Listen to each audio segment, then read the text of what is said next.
Marine Le Pen ka nisur zyrtarisht fushatën për zgjedhjet presidenciale franceze, mes duartrokitjeve të mbështetësve dhe protestave të kundërshtarëve në qytetin La Flèche, në perëndim të Francës.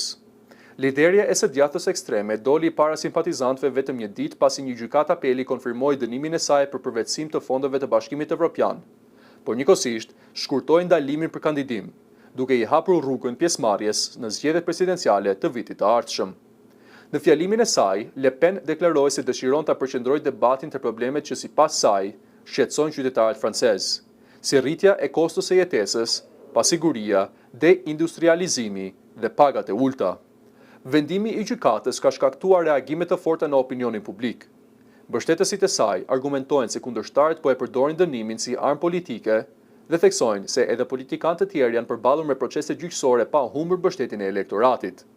Nga ana tjetër, kritikët shprehen se një person i dënuar nuk duhet të kandidojë për postin më të lartë të shtetit, duke kërkuar që standardet e përgjegjësisë ligjore të vlejnë për të gjithë njësoj.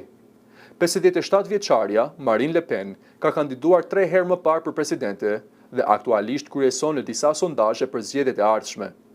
Analistët vlerësojnë se ajo shpreson që votuesit francezë të lënë në plan të dytë problemet e saj ligjore në një mënyrë të ngjashme me atë që ndodhi me Donald Trump në Shtetet e Bashkuara. Fushata e saj pritet të jetë një nga më të debatueshmet në historinë e fundit të Francës, duke e vendosur çështjen e besimit te politika dhe drejtësia në qendër të garës presidenciale.